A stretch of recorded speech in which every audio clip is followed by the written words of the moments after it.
Hello, welcome back to the channel. Today we're diving straight into how to personalize Trello's navigation menu and make it work for you. First things first, log into your Trello account. If you're new to Trello, it's a fantastic tool for project management and organization, and personalizing the navigation menu can make your workflow even smoother. Once you're in, you'll notice a sidebar on the left. That's your navigation menu, and it's going to be our focus today. Now, let's begin with the Boards button. This is the first step because it's where you'll find all your active boards. Click on it, and you'll see a drop-down of your current boards. Here's what's happening behind the scenes. Trello is actually pulling information from your account to show you all the boards you are a part of. Next up, let's look at the Home button.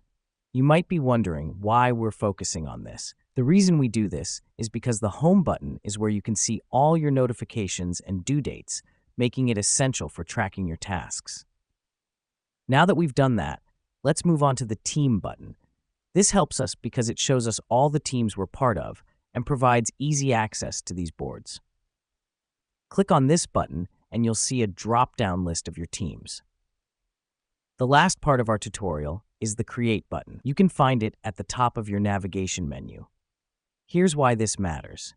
This button is where you can create new boards, new teams, or even new cards. It's crucial for adding new tasks to your workflow. Now, you might have noticed that we didn't cover every single button on the navigation menu. That's because for a quick 330-minute tutorial, we're focusing on the most essential steps.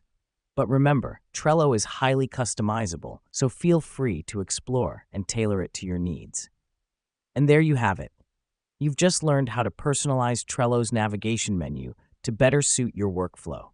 By understanding what each button does, you can navigate Trello more efficiently and effectively. Keep exploring, and you'll find even more ways to make Trello work for you.